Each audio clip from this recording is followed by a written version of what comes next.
Hi everyone, welcome to this full moon in Aquarius meditation. As you can see, this time it will be an audio recording only, and that's because I am currently in the Sahara retreat, right in the middle of the desert, with very little bandwidth, so it's very hard to transmit a full video from here, so I'm not sure it's going to get to you on time. So that's why I'm recording an audio. So to make sure that you get the information on time, I'm recording it a few days in advance, actually around 10 days in advance. Let's see what this full moon has for us. This full moon is happening on the 9th of August at 8:55 Casablanca time, which is the usual time I use, 7:55 Universal time. It's happening at 17 of Aquarius, which means that the moon is at 17 of Aquarius and the sun is at 17 of Leo, its opposite sign. First of all, before we dig into the information this moon has for us, let's take a moment to look at the archetype of Aquarius. Aquarius is an air sign. It's the mental aspect of the trinity of air: Gemini, Libra, Aquarius. The mantra is I know, and Aquarius is led or ruled, by Uranus, which we'll see in a moment really is at the center stage for this moon. It is the ultra ruler for this full moon. So in Aquarius, when we reach Aquarius in the path of the zodiac that starts in Aries, the moment we reach Aquarius, that's when we have understood our place in the world. We've understood what is specific about us, what is original about us, and we understand that in the same way that we have a unique place in the universe, everyone else has their unique place in the universe. Therefore, where every one of us occupies their unique place, the unique place in the universe, space, I mean. And then when we do that for us, we allow others to occupy theirs, then we start understanding that each of us have specific attributes that we can use if we function as a network. And this is the beauty of Aquarius, which is the ability to create something bigger than every one of us by understanding that by putting our unique attributes or unique gifts, unique abilities together, we can tap into each other's attributes and each other's gifts and each other's abilities. Aquarius and Uranus as a planet speak of truth. They speak of innovation. Uranus is a very disruptive sign. It is usually related to revolutions and to the rising of people as well. And because of that ability to understand the networks, it's also the sign of brotherhood, friendship, of community. And it's an archetype that understands the acceptance of self and acceptance of others. It's a sign that's very related to the future, to the galactic, to the stellar world. It rules the 11th house, the house of friends and of groups, and it rules also our nervous system, the one that functions as a network inside our body to transmit and receive information. So let's see what specific information this moon has for us. One very interesting fact about this moon is that the sun and the moon seem to be acting as pillars for the gate of truth. And you'll understand in a moment why as we get into that information a little bit deeper. The full moon, like the two luminaries, the sun and moon, are not forming any aspect with any major planet of our solar system, which is doesn't happen very often, at least since I've started to look into more details into this. And I find it a very interesting thing because for me, for this moon, they are guarding the gates of truth that Uranus is beaming and broadcasting very, very, very loudly for this full moon. For sure, I mean, full moons have moon phases in general have extend their action or the effect a little bit before and a little bit after, and this is particularly true for this one because of the power and the power that Uranus is beaming into this full moon. So the first big geometry that we have that involves Uranus is a grand, I call it the grand tornado trine in air, ruled by Uranus. And that's a very tight grand trine in air between Uranus in Gemini, Mars in Libra, and Pluto in Aquarius. And that's a lot of air and fire together.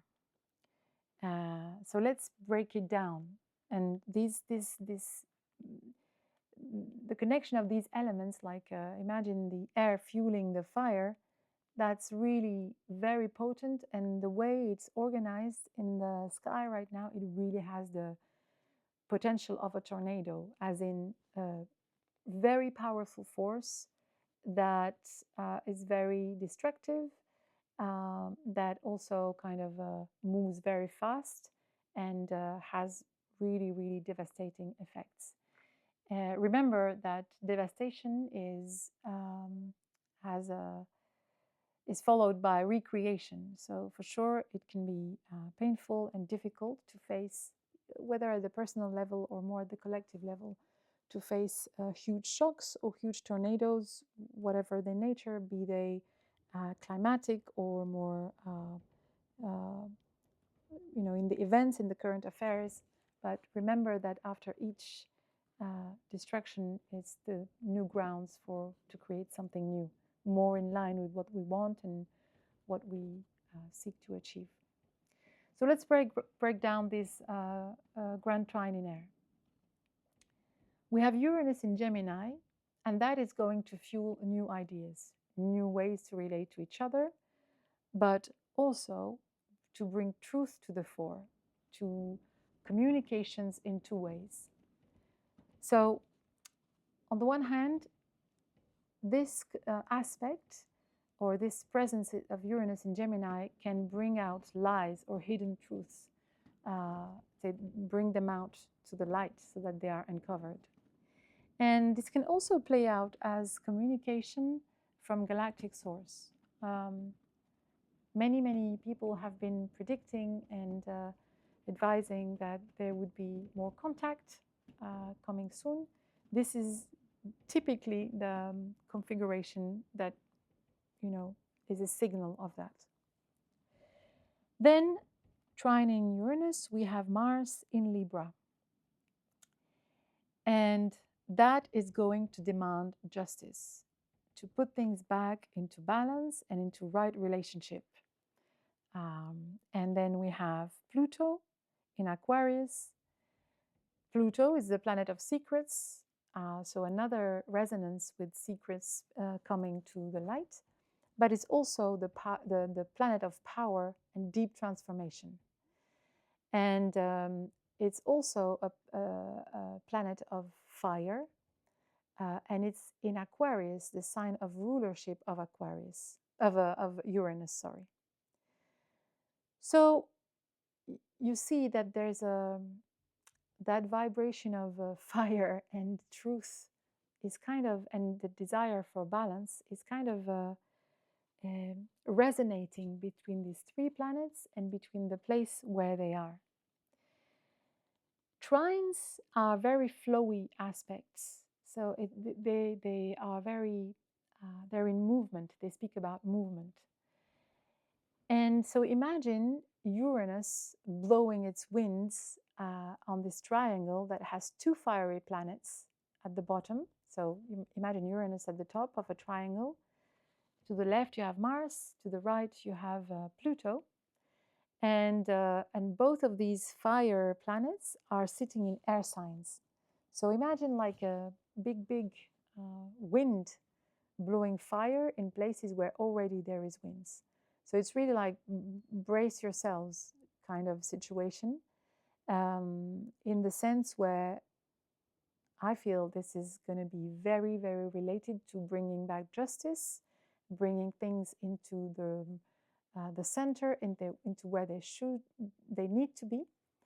It's about truth. It's about power to the people, and mostly it's about sovereignty. That's another theme that keeps coming, moon after moon after moon, and is definitely one aspect that is very present in this full moon. Beyond this trine that is headed by Uranus, Uranus is involved in another geometry that not only connects to the previous trine, but creates a new, let's say, geometry with Mercury, which is still retrograde in Leo, and Saturn, retrograde still, in conjunction with Neptune in Aries, another fire sign. Another time, the orbs are very tight, which is like the degrees through which these planets are relating, are very close by, are very close to exactitude. And that gives a lot of power to these geometries, be it the trine that I spoke about earlier, but also this new geometry that is hard to describe, so I won't go into the detail. I will put the chart on the screen so that you can see what I'm talking about. So what we have here is Mars in Libra that is opposing Saturn at the beginning of Aries, which is ruled by Mars. So you see how the fire is kind of multiplying and amplifying itself by bouncing between Libra and Mars and Aries.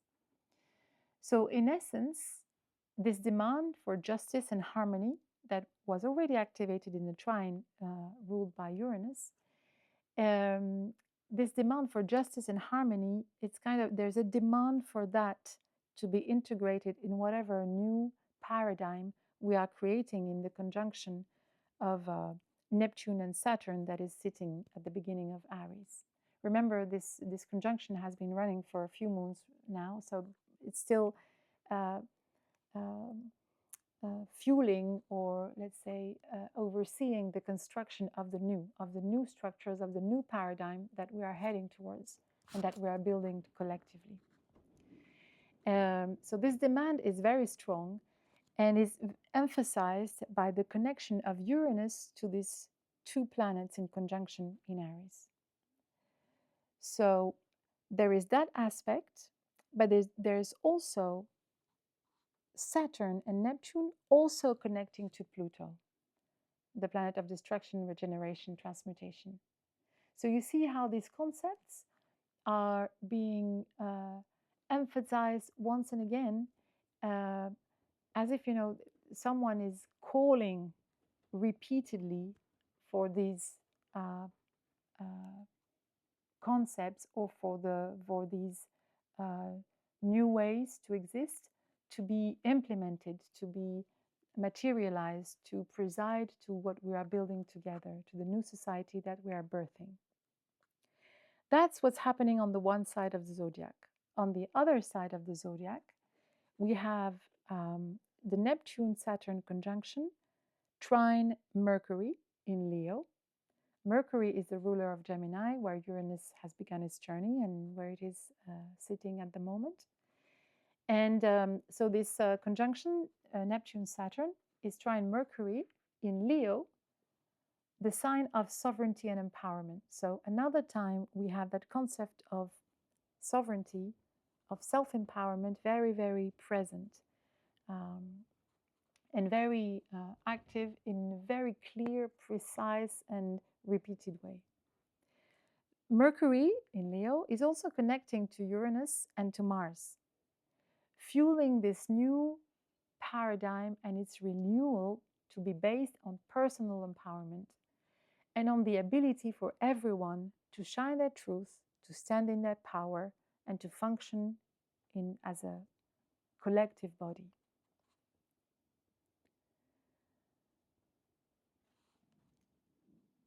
So, for me, what these complex aspects that are very clear to read in the image, in the chart, visually very clear to read, complex to explain. For me, these aspects are shouting the seed of change.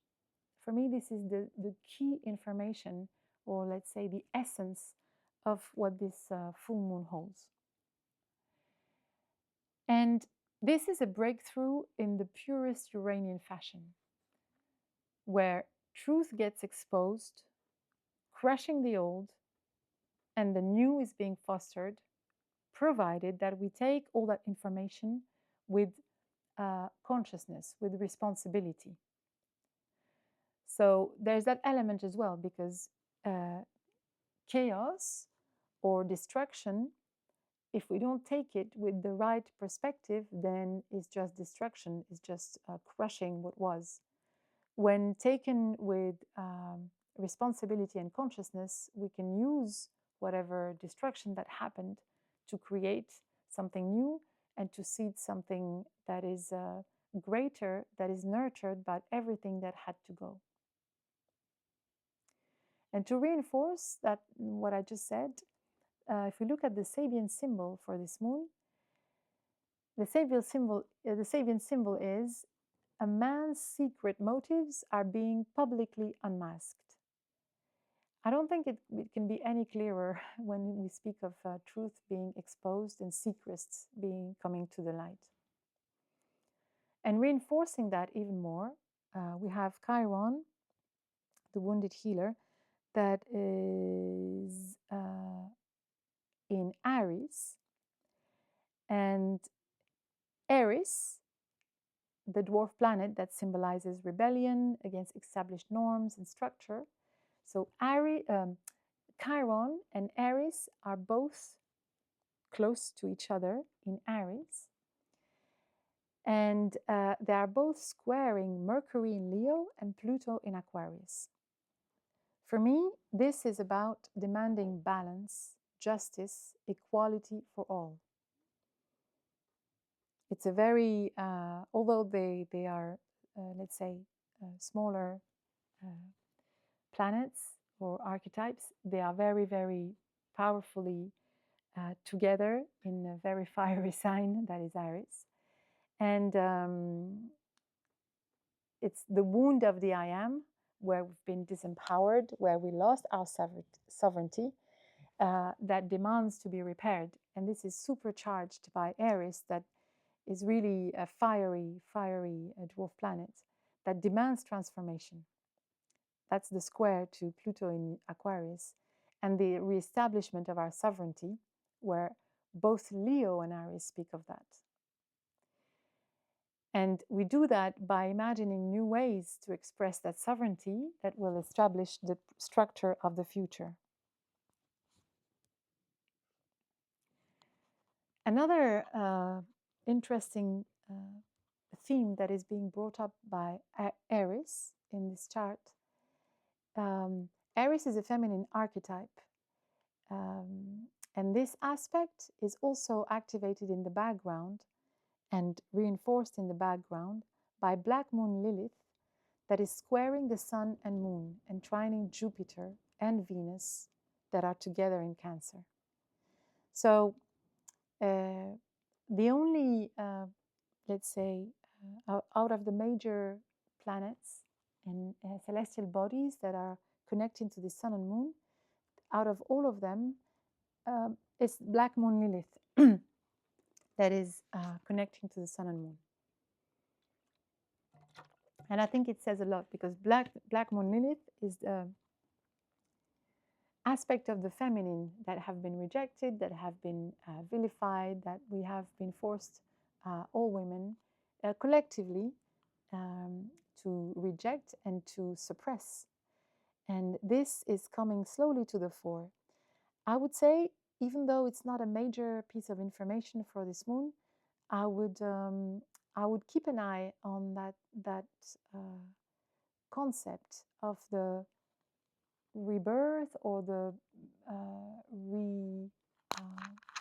recognition, rather, of that aspect of the feminine, mostly embodied by women, because that was suppressed in women, but the feminine exists in every one of us, being whether we are male or female.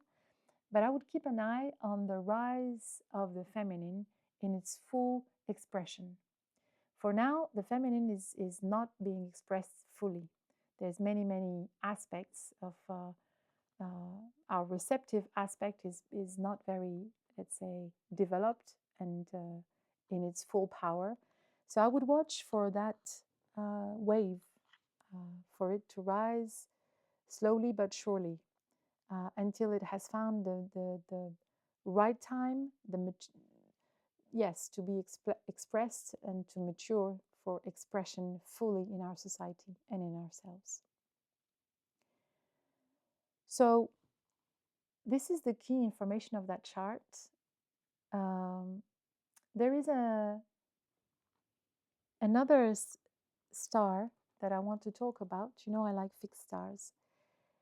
And for this moon, we have a swallow sign, which is the brightest star of the constellation of the Dolphin, that is at 17 degrees 23 of Aquarius. So it's 23 minutes away from the moon. That's a very tight conjunction, even for a fixed star. So swallow sign speaks about overcoming the fears that prevent us from reaching our spiritual light, if you want. So this, for me, is reinforcing the message of empowerment that this chart is talking about. Empowerment not as our ability to show power to others or to dominate others, but it's empowerment is our ability to connect and embody the divine will, the divine power. That's empowerment. That's it's our connection to, if you want to call it, our higher self, that allows us to be in constant communication and in constant connection between heaven and earth. And swallow sign is here to help us achieve that and to reinforce the importance of having that in mind and striving for it. One other aspect of swallow sign is to help us go beyond and dominate the illusion of emotions, and to go beyond the imaginary to achieve inner balance and inner peace. So think of the emotional storms, especially with all the current affairs that we see in the news. Think of all the emotional storms that can provoke in us. So swallow sign help us keep steady, stay in our axis, and whatever we experience, whether in our personal life or whether it's information that we receive from the outside, it speaks about how we stay in our axis, very anchored in earth, and very anchored in the sky and in the spiritual light that we are embodying, that we sometimes forget, but that exists in all of us. So, in summary, this moon is really about like bracing ourselves and to be ready to witness things, to hear news that we had never imagined possible. And because of that, this is a very powerful moon to find the place where we can anchor ourselves within because of everything that is coming up. It is really, really key to find a place of anchor, of stability. Each of us will have a different way to find stability. You can go into nature to ground yourself. You can meditate. You can use your breath to ground yourself and center yourself. But I would really encourage you to gather the right tools for you and to have them integrated enough so that you can use them whenever you want without having to, very quickly. That's what I mean. Like to be able to activate those tools very quickly and use them to anchor and stabilize yourself when you need to. For me, this moon is also, it's a seed point for the new age of Aquarius. And for me, this is really, something is beginning with this new moon. Although new moons are usually considered as the end of a cycle, and maybe that's how it is for this moon, but for me, if a cycle is ending, and we might see that with the transformational and destructive power of Pluto that is very active, that could be the end of the cycle, but something new wants to be born very strongly and very loudly with this moon. And for me, it's completely inevitable. There's no, it's like a force of such a magnitude that there is no way it can be stopped or diverted in its purpose to bring equality, to bring balance, to bring the new, to bring transformation. So it's really coming back to the beginning where I was saying that the sun and moon are holding the gates for truth. This is what it is. A door is opening for something extremely powerful, something grand really to happen. And that has the magnitude of a cataclysm, really. I have the image of the tornado because Uranus is about wind, but it's cataclysmic power, when that incredible earth power that has such force that it can move continents and yeah, this is what it's the magnitude of what we're talking about.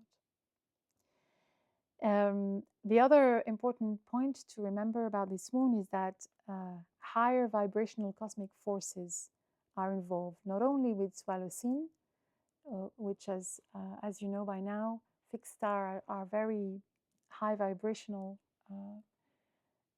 let's say, archetypes or bodies, and Swallowscene is beaming its energy to us from this very high vibration. But also we have the galactic center that is squaring Saturn and Neptune, that conjunction that is at the beginning of Aries. And it's also squaring, and Jupiter, is also squaring the Saturn and Neptune conjunction. And interestingly enough, Neptune is conjunct Sirius, the sun of our sun. So let's say the deeper archetypes related to the sun, like the galactic center, where the relationship would be, this is where the center around which our galaxy revolves, in the same way as we revolve around the sun. And the connection with Sirius, the sun of our sun, so the planet around which our sun revolves. So this is like taking us in a very deep point of light, or a very deep point of consciousness that is beyond the sun that we experience here, but it's archetypes that are of much, much, much higher vibration.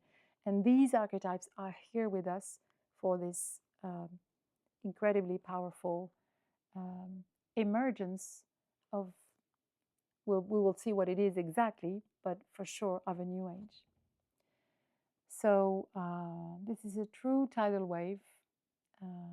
inevitable, powerful, and once again, I really recommend that you find the best way for you to ground and find balance.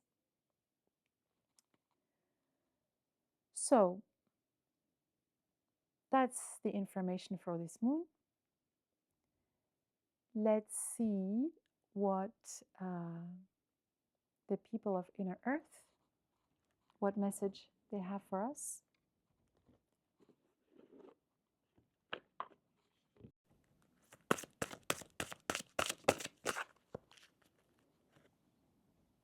So the message for today is by the Chippewa, and it speaks about the forms. So let's see what that means exactly.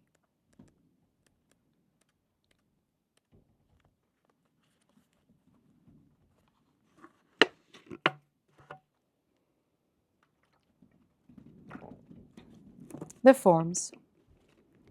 We, people of science and nature, have been influenced by the people who came to seed the surface of Earth, such as the Lemurians. Our habitations or our dwellings in the shape of domes come from the sacred science of the harmony of the form. A science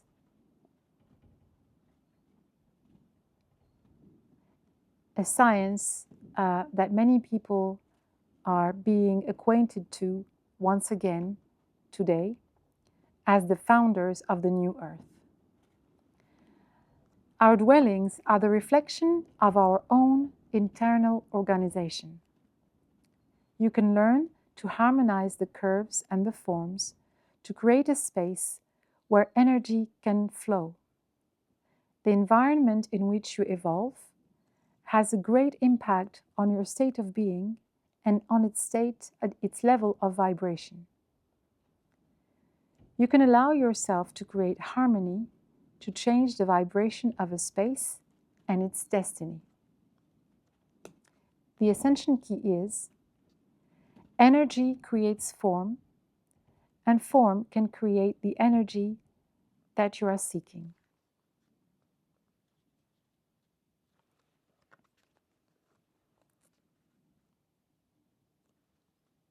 Thank you for this message, and I think it's very clear.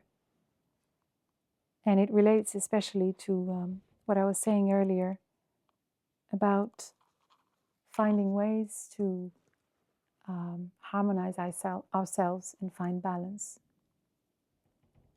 in the face of more chaotic environments or information.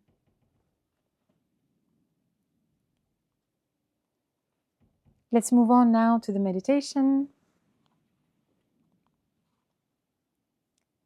I invite you to sit in a comfortable position, either on a chair or in the tetrahedral position, which is the Indian meditation position.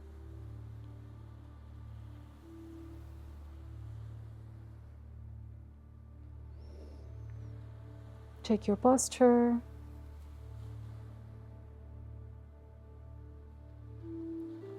Check your spine. Make sure it's vertical.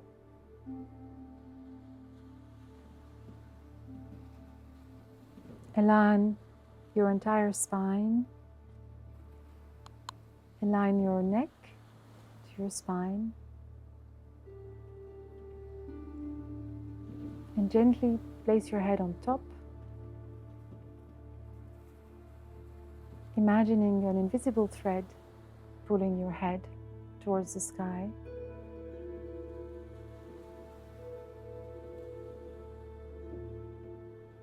Check for any tensions that might be sitting in your lower belly, in your shoulders. Roll your shoulders if you need to. Tensions in your arm, release that too. Check for tensions in your face.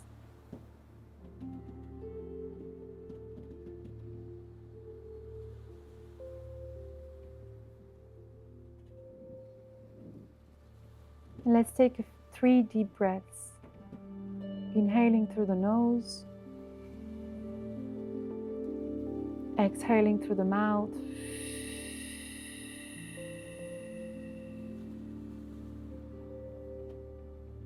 One more time, take a deep breath in. Hold your breath. And with the exhale, release any physical tension, any thoughts, any emotions that you don't need right now.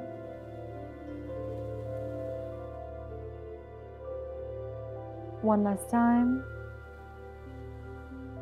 Take a deep breath in. Hold your breath.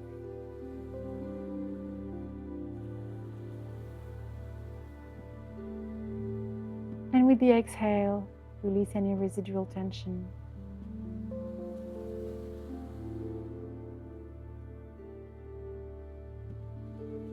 Emptying your entire field.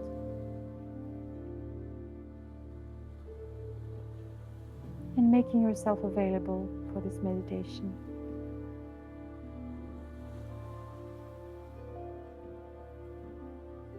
Come back to normal breathing, inhaling and exhaling through the nose.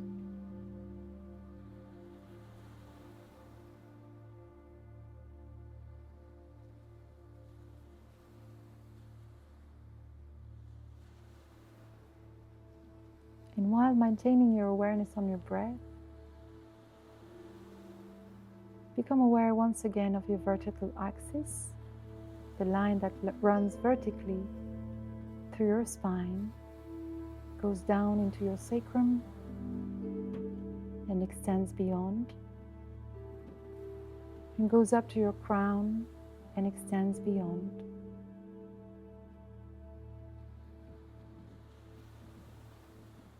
Feel that vertical axis and accommodate with yourself.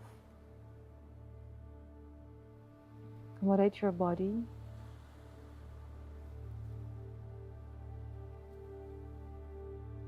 And if you feel the need to search for the vertical axis for you, you can wobble a bit.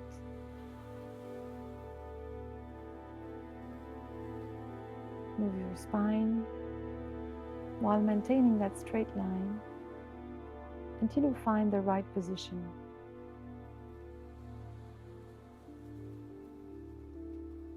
And when you find the right angle,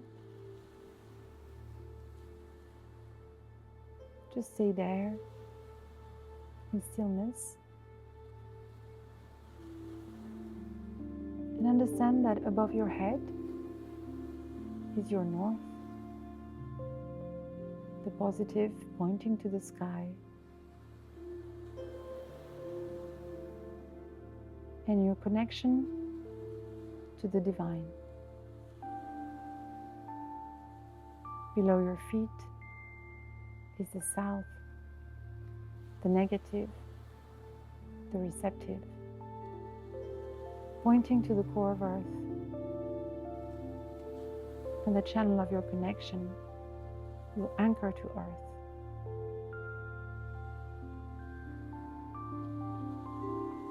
Take a moment to anchor these connections.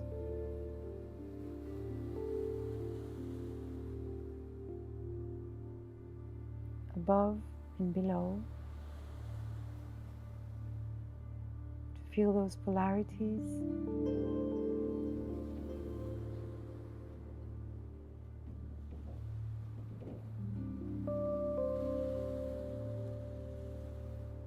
And imagine, feel, see how each polarity is seeking the other.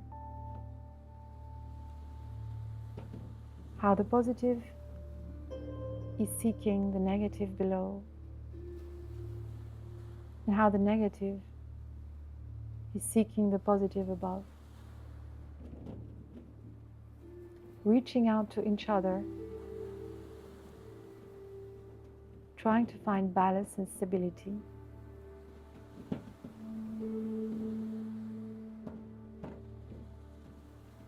And by doing that, they create a sphere around you, your electromagnetic field. The torus that connects your upper part, your north, to your south, in a spherical shape all around you.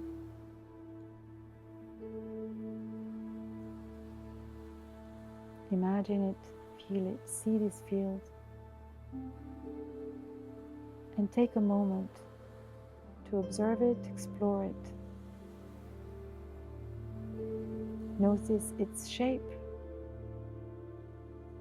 Notice if there are colors, if there is movement.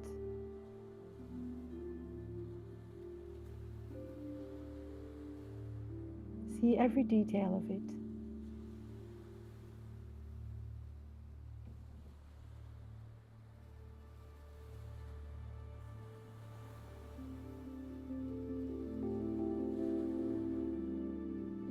Take your time.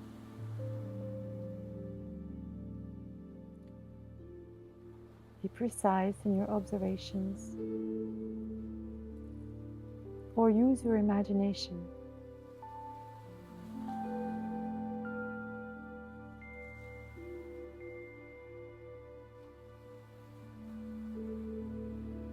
That field holds all the information that we are exposed to.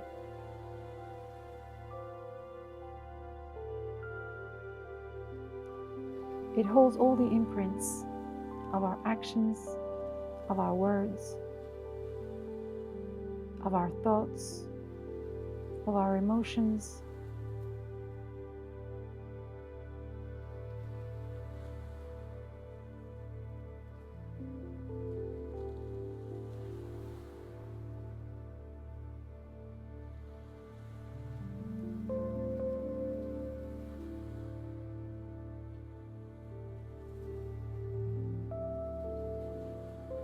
Imagine them all being held in that field. The conscious ones, the unconscious ones, and even the information that comes from our subconscious.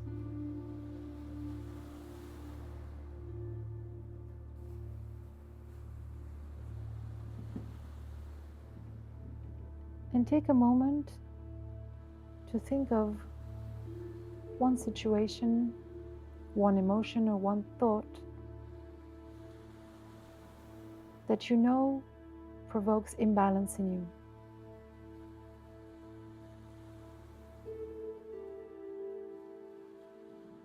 If you can locate it in your field, you can take it and put it in your hands.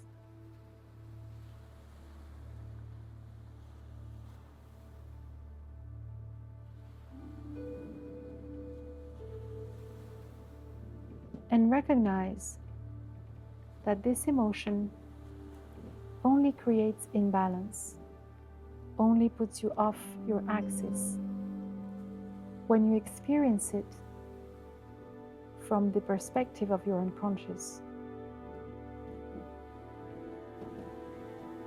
I recognize that when I become conscious of this emotion, thought, or action, when I step forward and take responsibility for it, when I analyze it, recognizing why it resonates in a certain way, then I'm able to transform it and transmute it, turning it into new knowledge about myself, new understanding about who I am,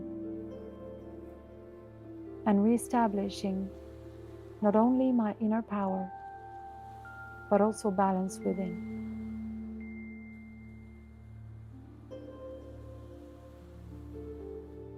I take a deep breath in and a deep breath out.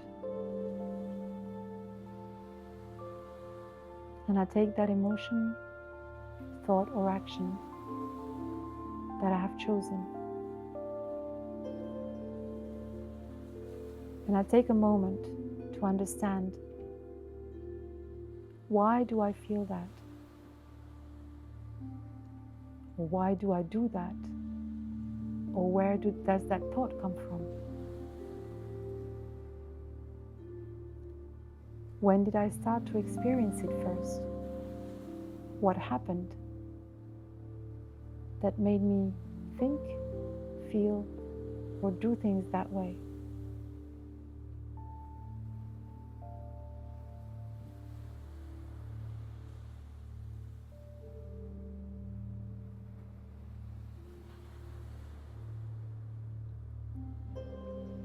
And while I understand the origin and the reason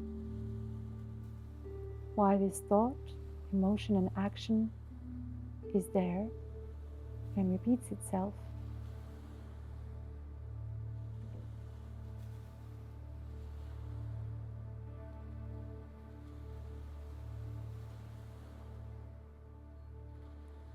I ask myself,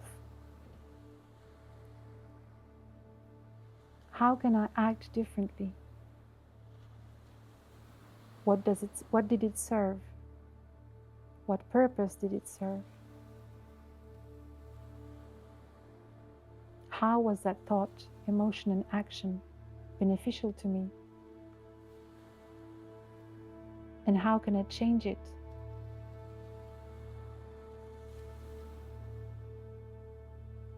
To act, think, or feel closer to who I am now, or closer to who I want to become.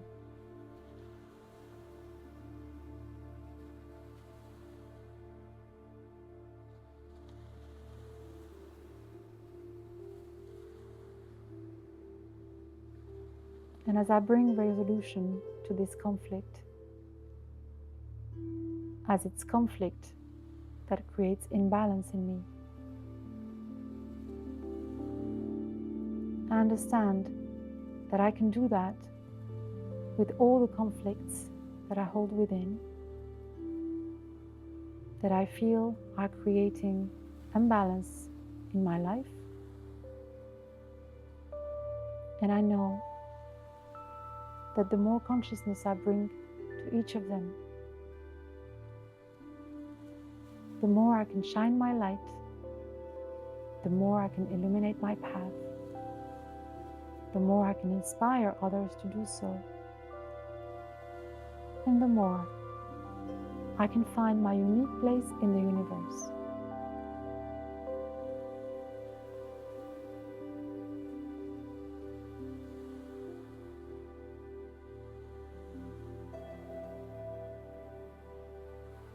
I take a moment to come back to the observation of my toroidal field. And I feel, see, or imagine the flower of life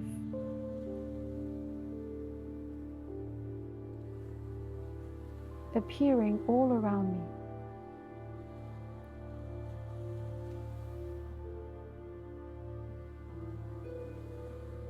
Like an overlay on my toroidal field. And I imagine every conflict that I experience being attracted to one of the nodes of that flower of life pattern, until my field is entirely clear, and that all my conflicts had found their place. And in each node, in each point of that flower of life, I see those conflicts turning into a bright light. A dot that expands in light into the flower of life grid, into the petal of every flower, reestablishing balance and harmony within.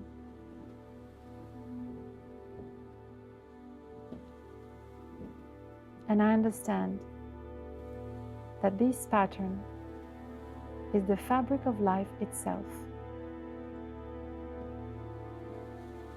and that all conflicts can find a resolution towards evolution in that structure.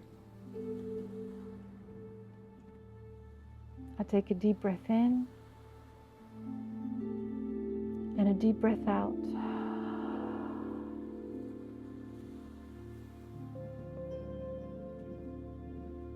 And I recognize that I know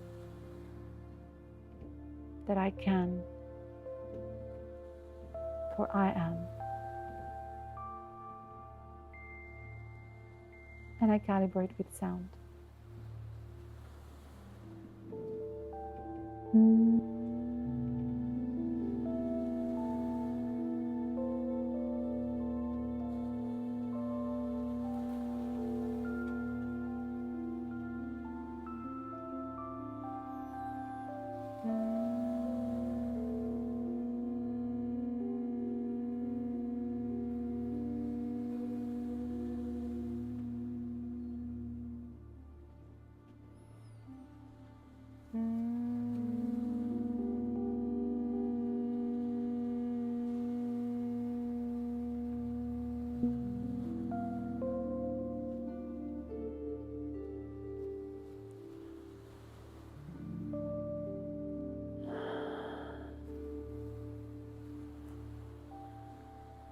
Slowly, I come back here and now. I can start moving my body, stretching.